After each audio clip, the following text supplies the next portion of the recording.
Hola, mi nombre es Zuli. Eh, el tema el que vamos a ver es el Thai Oil. Hoy primero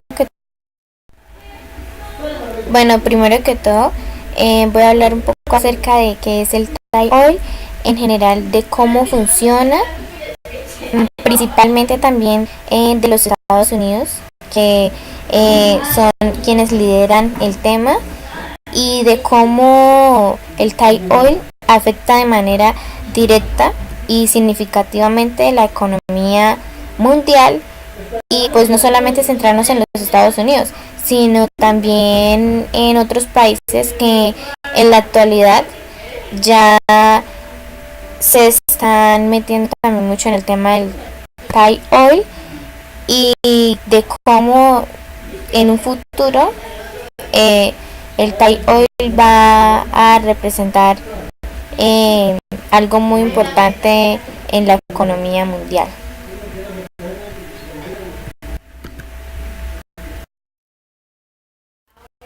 Thai Oil, traducido al español, significa aceite hermético. El aceite hermético pues puede ser una frase muy común para los profesionales de la industria o aquellos comerciantes que trabajan pues con el petróleo, pero aún hoy en día se podría decir que es un término bastante desconocido. El Thai Oil también es conocido como aceite de esquisto bituminoso. Es un crudo ligero contenido en petróleo, llevando las formaciones de baja permeabilidad, a menudo de esquisto o arenisca apretado. Es una fuente de petróleo no convencional. Primero que todo, pues hay que afirmar que la industria clasifica como no convencional a aquel gas que se encuentra en rocas o en sustancias cristalinas poco usuales, de las que resulta muy difícil extraer el gas, ya sea pues por la baja permeabilidad y porosidad de las rocas, o por la manera en que el gas se encuentra alojado dentro de ellas.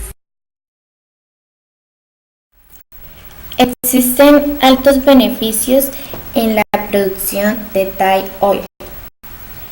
Por un lado, este recurso puede desarrollarse en etapas pequeñas, lo que significa que puede controlarse el ritmo de desarrollo según la producción y condiciones económicas que demande el mercado. Por otra parte,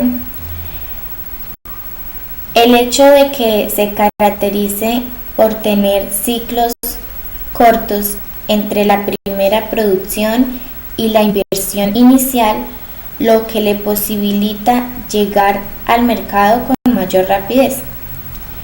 Y finalmente, el gran avance en las tecnologías de perforación para este tipo de hidrocarburo ha hecho posible que se tenga en cuenta en la toma de decisiones gubernamentales dirigidas al establecimiento de un futuro energético más seguro. En esa imagen podemos observar los tipos de pozos de petróleo y gas. En la parte derecha se encuentra un pozo vertical que está produciendo a partir de un depósito convencional de petróleo y gas. Al igual que pues en la imagen también se muestran los pozos que producen a partir de formaciones no convencionales. El segundo, a la derecha, es un pozo de metano en capas de carbón vertical. Seguido de este, en la parte central de la imagen, podemos observar un pozo horizontal que produce desde una formación de esquisto. Y finalmente, a la izquierda de la imagen, podemos observar un pozo que produce desde una formación de arena apretada. Cabe mencionar algunos de los principales tipos de petróleos convencionales. Primero tenemos el lutita con queroseno, el segundo el petróleo ligero de rocas compactas, tercero arenas petrolíferas o arenas asfálticas, Cuarto, petróleos extrapesados. Y por último, líquidos del carbón y del gas natural.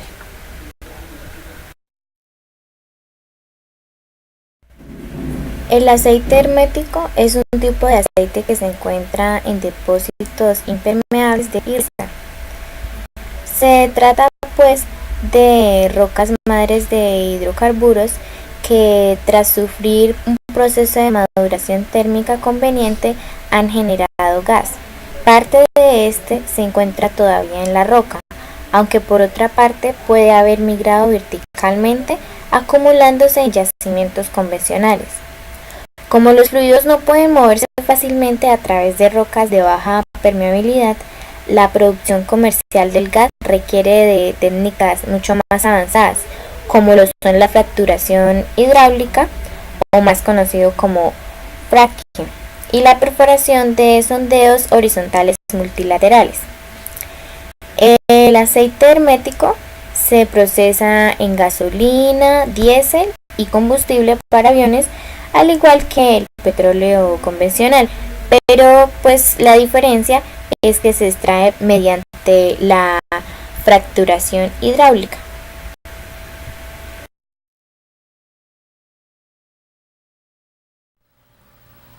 La lutita se clasifica como una roca sedimentaria detrítica.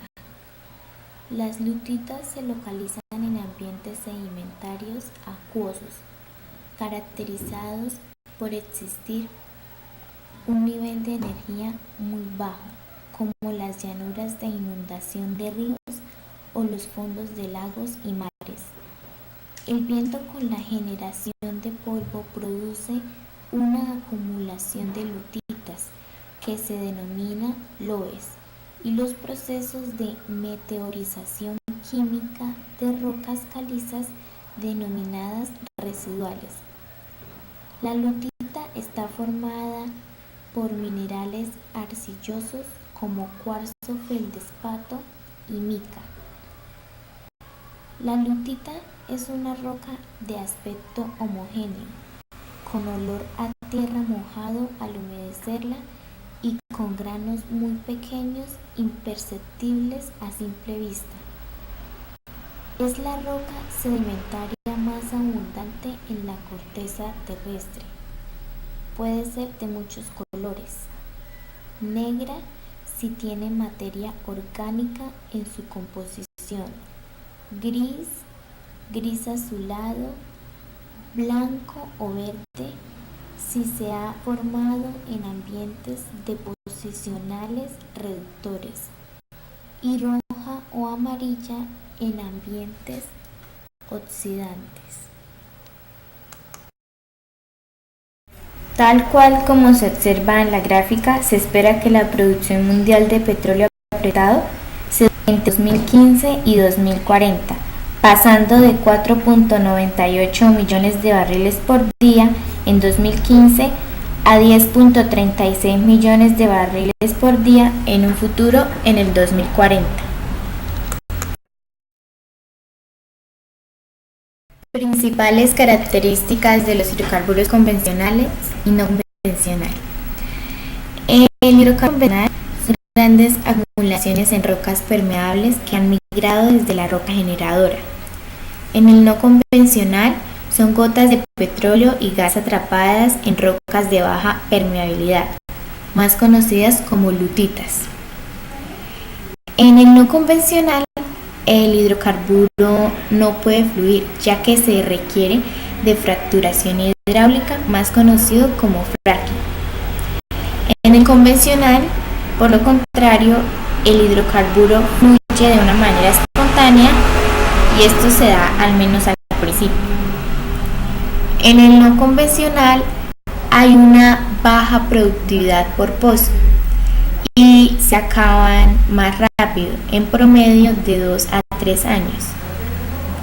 Por lo contrario, en el convencional hay una mayor productividad por pozo y este mantiene una producción por varias décadas. En el convencional hay una mayor recuperación, de un 35 a 45%. Todo lo contrario contrario al no convencional, ya que se da una recuperación del menos del 10%. En el no convencional se explota cuando lo bueno ya declina y en el convencional se explota primero. El convencional es por lo general un petróleo económico y en el no convencional ya es un petróleo más caro, ya que se requiere de mucha más tecnología y recursos para su extracción.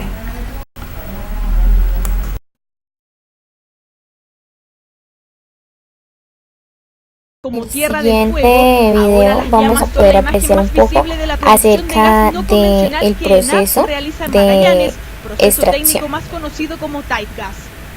Para extraer el hidrocarburo se requiere de una mayor tecnología, ya que sus moléculas están al interior de los poros de las rocas subterráneas y a una profundidad promedio de 2.300 metros. El proceso comienza con la perforación de la tierra a través de tubos que son ingresados por estas maquinarias. Gracias a los últimos avances, ahora es posible hacer más de un pozo en cada locación, lo que en la práctica ahorra tiempo y dinero en el proceso de traslado de los equipos. Él agarra el tubo y lo lleva a la boca del pozo. Eso es para evitar que cualquier trabajador o empleado tomen el riesgo de agarrar tubería con los equipos convencionales, ¿no? Acá él mismo se encarga de todo. El segundo paso, y que hace la diferencia con los métodos convencionales, es el de la fracturación. En palabras sencillas, lo que se busca es romper la roca subterránea a través del bombeo de agua y arena y liberar así el gas que está impregnado en el yacimiento. Esta es la planta Río Oro, en donde hay 5 pozos que ya están fracturados. De uno de ellos está saliendo el gas y las llamas que vemos a nuestra espalda son la combustión de ese gas no convencional que está saliendo por las cañerías. Llamas que se mantienen en promedio hasta 7 días como medida de resguardo para asegurarse que el gas que comienza a transportarse esté limpio. Muchas veces el pozo gasta arena y eso desgasta los equipos de superficie y puede causar daño o reventón. Entonces por eso hasta que deje de fluir arena, que tiene que devolver algo, el pozo no se entrega a producción. El proceso de extracción. Podemos apreciar por medio de este esquema el proceso con el cual se realiza la extracción. Primeramente, podemos observar que para suministrar el agua que se utiliza previamente para el proceso de fractura, se necesitan de camiones que transporten esta agua.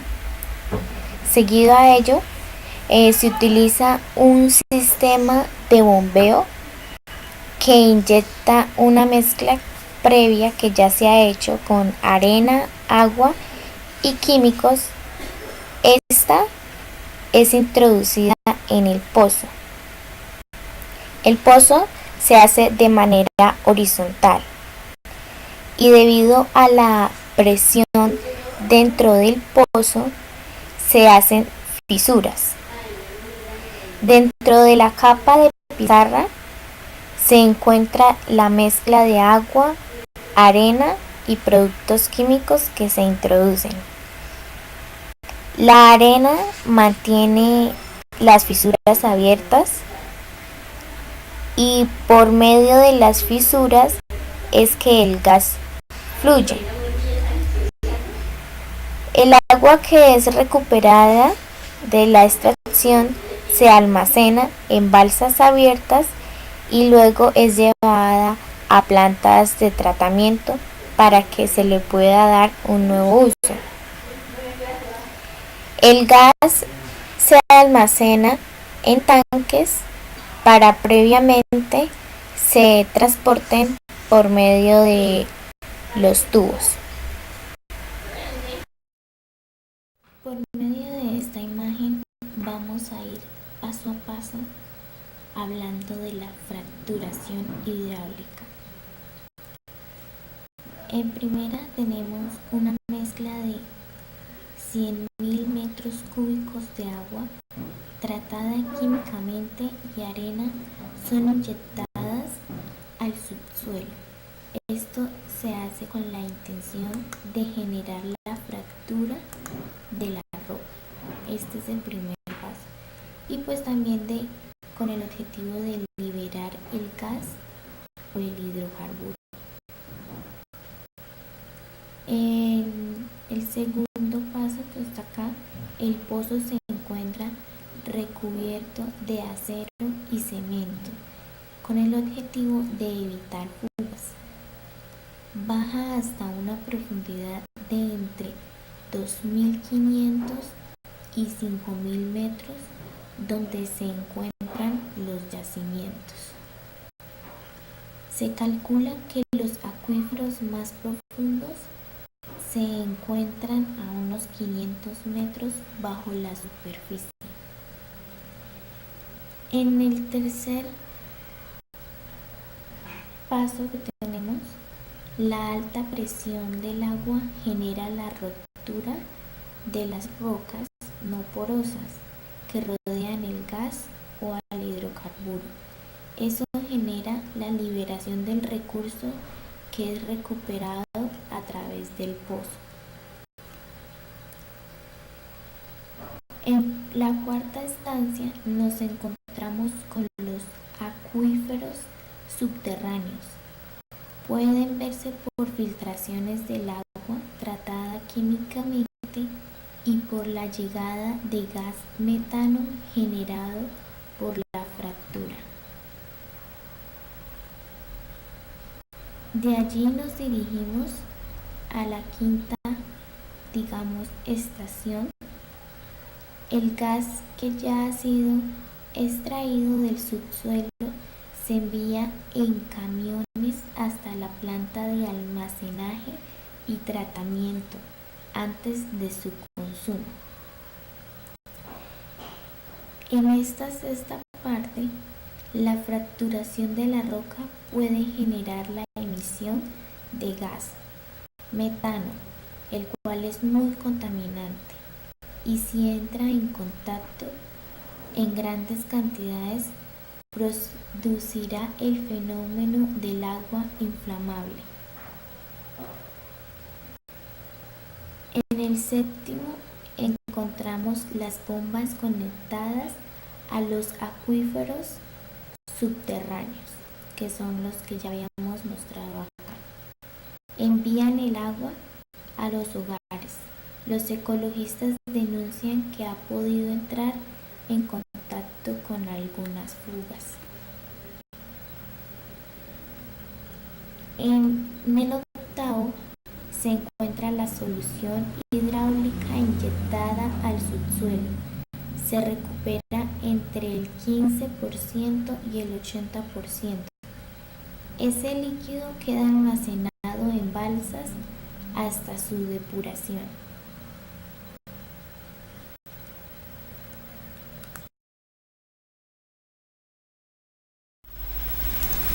En la siguiente figura se muestra la descomposición porcentual de los químicos utilizados durante el proceso de fracking. En primera medida encontramos que el gran porcentaje lo constituye el agua y arena con un 99,51%. Los otros componentes constituyen el 0,49%. En primera encontramos aquí el surfactante, que tiene 0,085%. Seguido encontramos el KCI con un 0,06%, el agente gelificante con un 0,056%, el inhibidor de incrustaciones con un 0,043%, en una menor cantidad el agente ajustador de pH con un 0,01%. El reticulante con un 0,0 0,007%, el control de hierro aún menor con un 0,004%. En esta parte encontramos el inhibidor corrosivo con un 0,002% y la biocida con un 0,001%. Encontramos el ácido con un 0,123% y finalmente el reductor de fricción con un 0,088%. Cabe mencionar que estos pues son porcentajes que no son pues exactos y pues todos ellos forman la composición volumétrica de los fluidos que se utilizan durante la fracturación hidráulica. Estos químicos que son utilizados en el fluido de inyección se eliminan a través de tanques con trietilenglicol, que luego se calienta, el agua hierve y se ventila en un tanque aparte, el cual es etiquetado como agua producida. Durante este proceso, las sustancias aceitosas que se mezclaron con el gas se vuelven volátiles y son desviadas a un tanque que también es etiquetado como agua de condensación.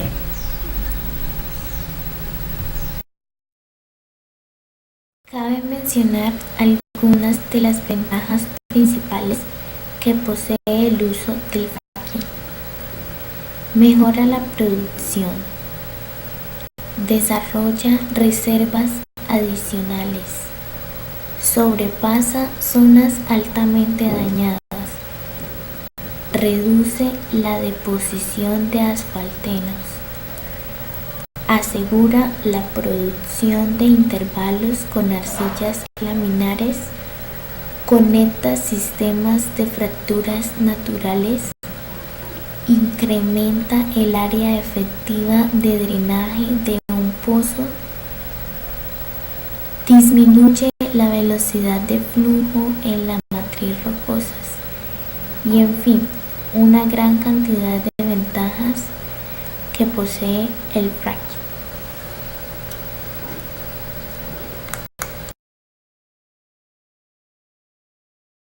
Las arenas petrolíferas de Canadá y los petróleos usados de Venezuela también contribuirán de forma notable al crecimiento de la producción mundial de petróleos no convencionales, que asimismo se vería complementada por otras aportaciones menos importantes desde China, Arabia Saudita y Qatar.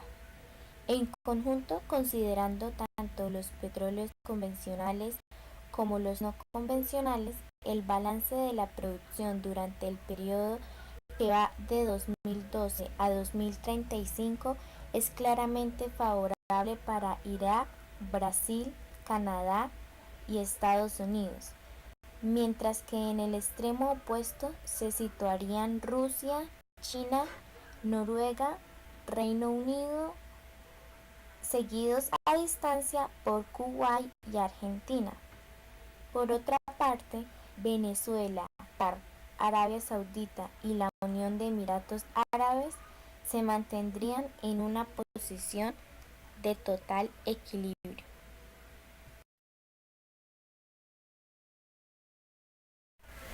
¿A qué se deben las caídas tan drásticas del precio del petróleo?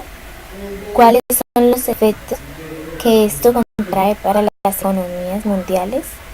Pues bien, algunas de las causas, como en todo mercado, son los movimientos en los precios.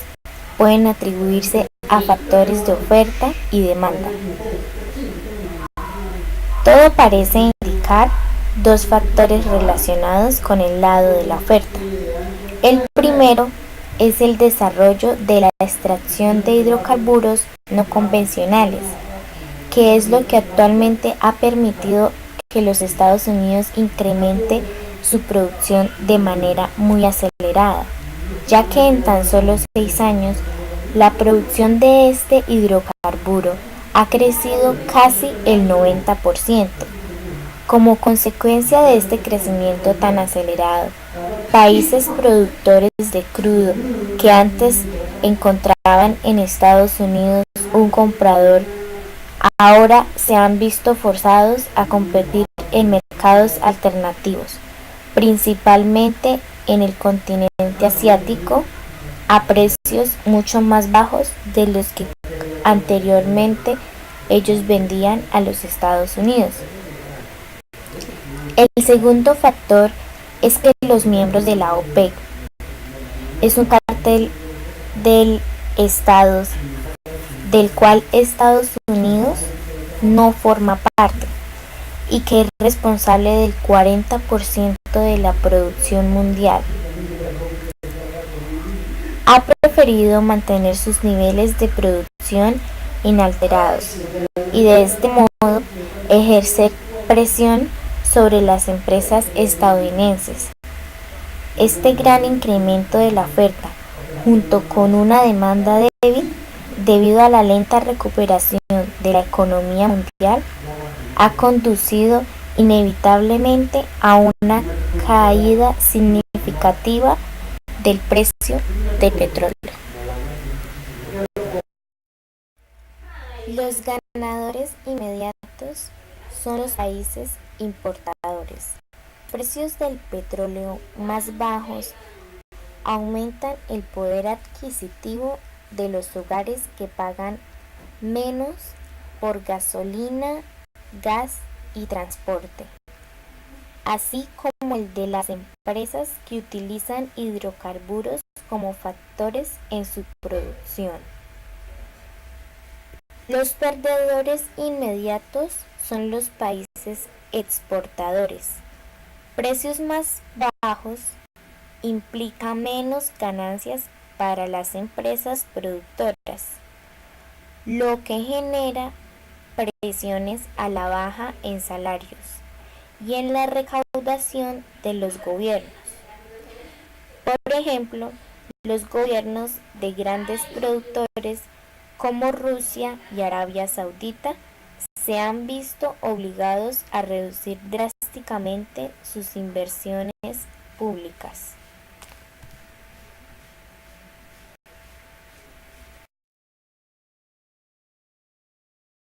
Decir cuál será la evolución de los precios del petróleo durante los próximos años no es algo sencillo, ni mucho menos se dará de forma exacta, dada la utilización de tecnologías de extracción alternativa.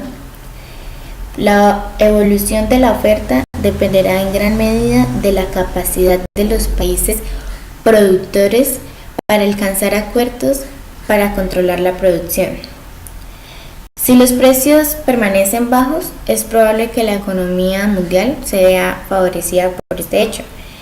En este contexto, pues algunas medidas positivas, tales como reformas estructurales en países productores y recorte de subsidios en general, resultarían menos costosos y más fáciles de implementar. Los países europeos, donde la recuperación es todavía débil e incierta, se verían especialmente beneficiados.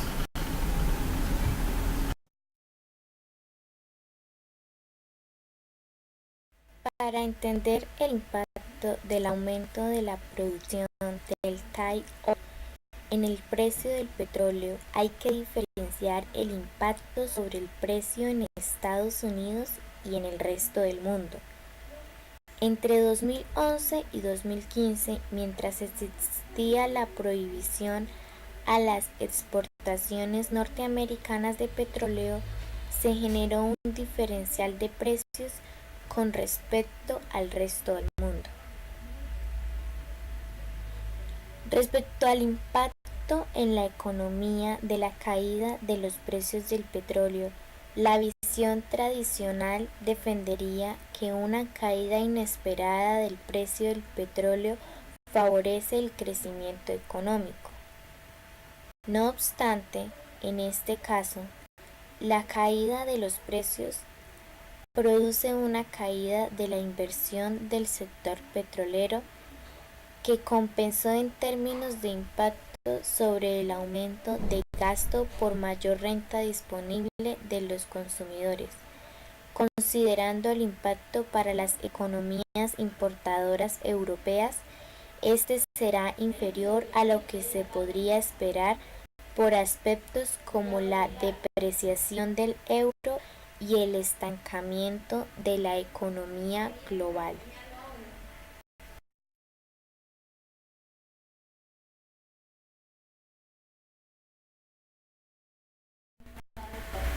El Thai Oil y la independencia energética de los Estados Unidos.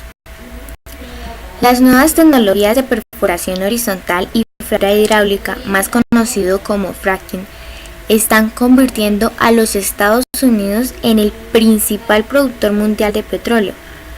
Las proyecciones más optimistas indican que la producción de petróleo no convencional le permitirá lograr autoabastecerse en menos de 20 años. O sea, es impresionante este cambio. Esta abundancia impactará los mercados mundiales de los combustibles fósiles y reducirá la volatilidad del precio del petróleo. Todo está cambiando pues de una manera muy acelerada, ya que en menos de una década el panorama energético de los Estados Unidos ha cambiado de una manera drástica, ya que pues la maduración de algunas tecnologías revolucionarias han permitido extraer petróleo y gas no convencional, los así llamados Thai Oil y Shale Gas, desde lugares que pues anteriormente eran netamente inaccesibles. El cambio es tan radical que los Estados Unidos muestran los costos más bajos de energía a nivel mundial, acelerando de esa manera pues su independencia de los países de la OPEP, que cabe recordar que es la Organización de Países Exportadores de Petróleo.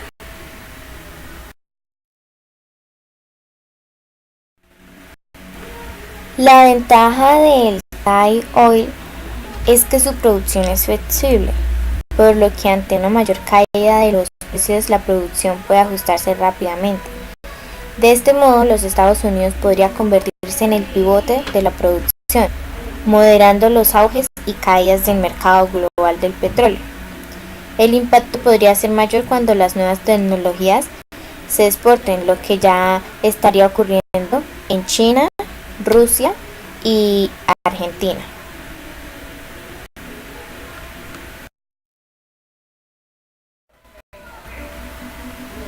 Sin embargo, no todo son buenas noticias. Tal como lo muestra la figura, las tasas de producción de los pozos de Thai Oil son mucho más pronunciadas que la de pozos convencionales, ya que pues en los pozos verticales el petróleo fluye fácilmente a través de las rocas porosas. Por eso un pozo convencional puede aprovecharse una gran cantidad de área con una sola perforación.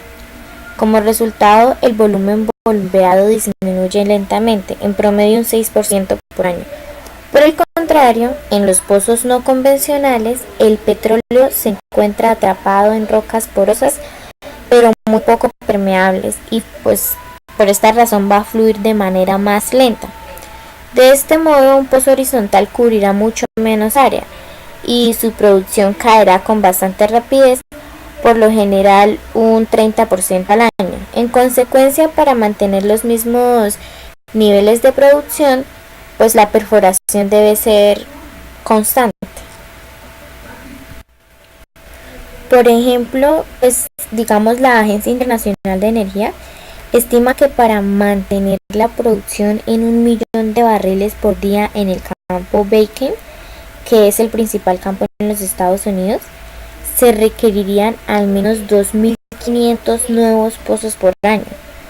Por contraste, un gran campo de petróleo convencional que se encuentra ubicado en el sur de Irak solo necesita de 60 pozos.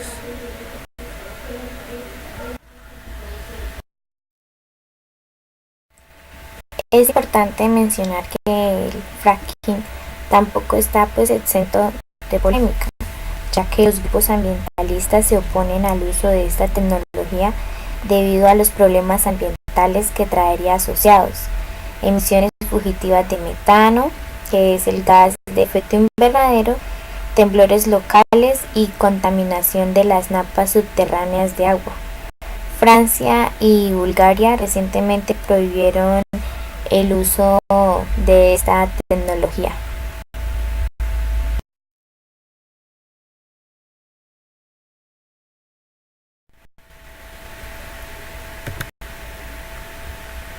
En la gráfica podemos observar la evolución de la demanda de gas natural en algunos países y regiones durante el periodo que se comprende entre 2011 y 2035.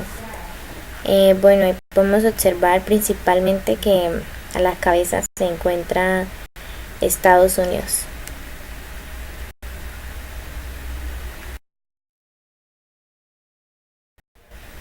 El gas no convencional en el mundo.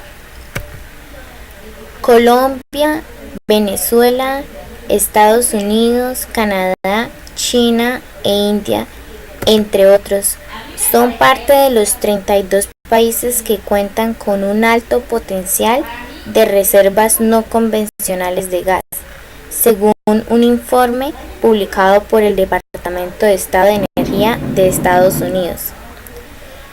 Argentina tiene el mayor potencial de crecimiento en la próxima década, y Canadá hoy es el mayor productor de petróleo ajustado fuera de los Estados Unidos. La Agencia Internacional de Energía prevé que Canadá será el país con mayores reservas del mundo en producción de hidrocarburos en yacimientos no convencionales y posiblemente va a superar a Arabia Saudita.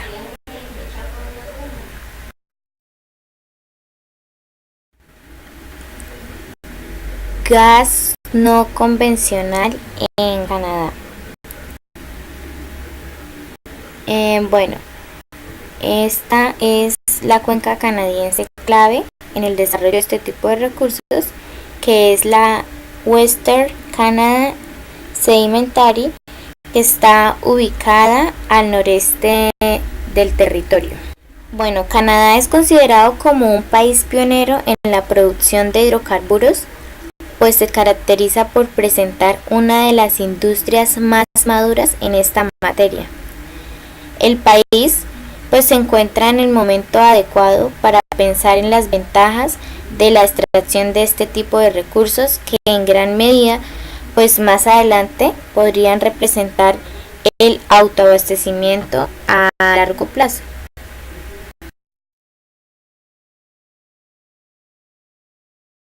Según el gobierno de Canadá, el avance de la tecnología que se requiere para la perforación ha permitido la recuperación rentable de los recursos, a tal punto que se están viendo estos hidrocarburos como gran fuente de suministro de energía para el mundo.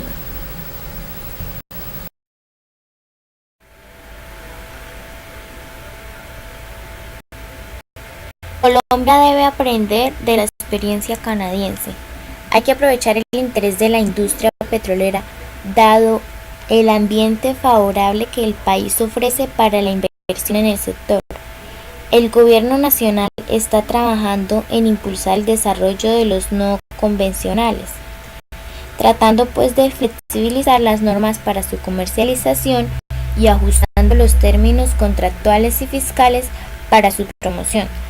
Para potenciar los hidrocarburos en Colombia se debe tomar en cuenta sí o sí la experiencia canadiense, ya que es un gran ejemplo a seguir.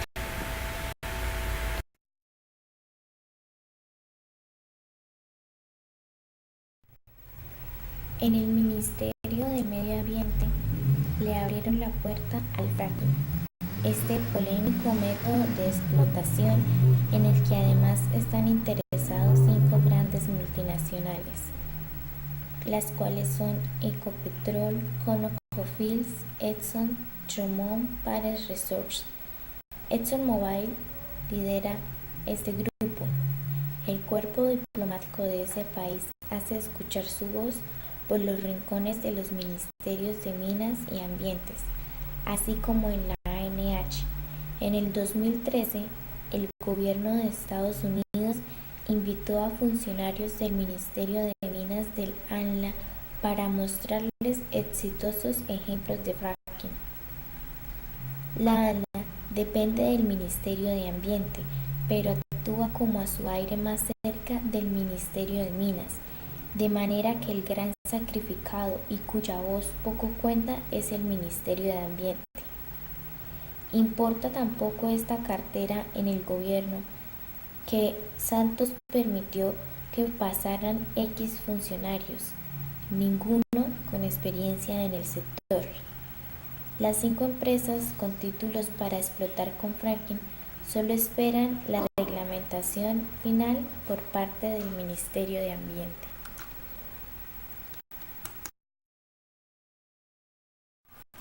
El mapa que se puede apreciar en la imagen es el mapa de cuencas con formaciones evaluadas de petróleo y gas de esquisto. Las áreas sombreadas de color rojo son las cuencas evaluadas con estimación de recursos y las áreas sombreadas de color amarillo son las cuencas evaluadas sin estimación de recursos.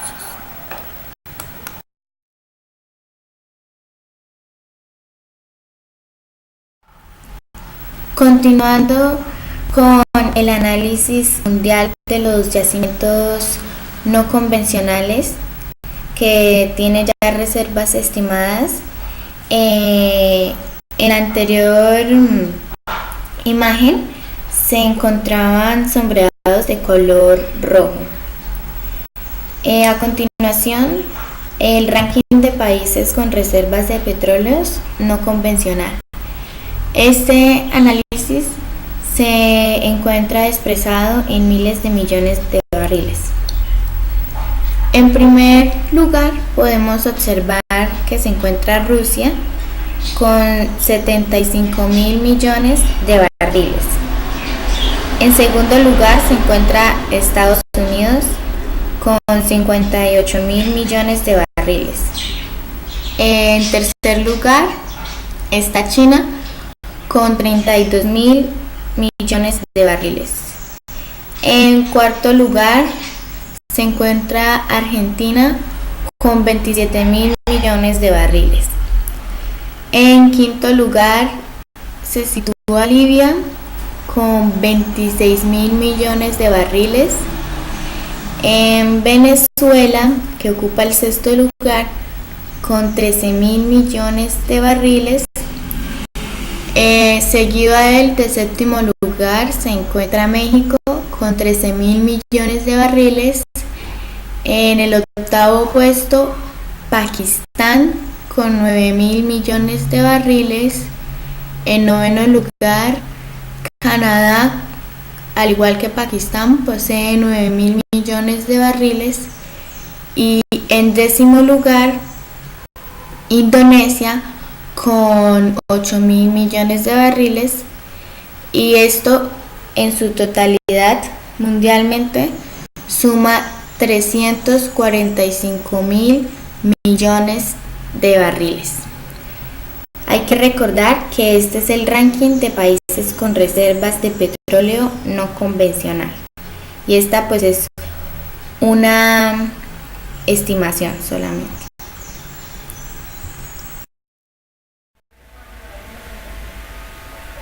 Para finalizar con una conclusión, cabe mencionar que la maduración de las tecnologías de perforación horizontal y fractura hidráulica están cambiando la producción de petróleo y de gas no convencional al permitir el acceso a recursos que hace hasta menos de 10 años eran inaccesibles.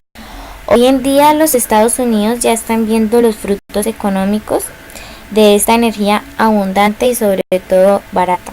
Y de cumplirse las predicciones más optimistas, a partir de 2035 este país pasaría a ser exportador neto de petróleo, logrando su ansiada independencia energética.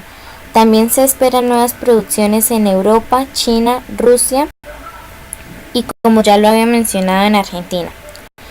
De este modo, el impacto de este boom no solo es local. El excedente de energía en los Estados Unidos presionará los precios mundiales del petróleo y de los otros combustibles a la baja, y la flexibilidad en la producción de tight oil también permitirá reducir la volatilidad en los precios internacionales del petróleo.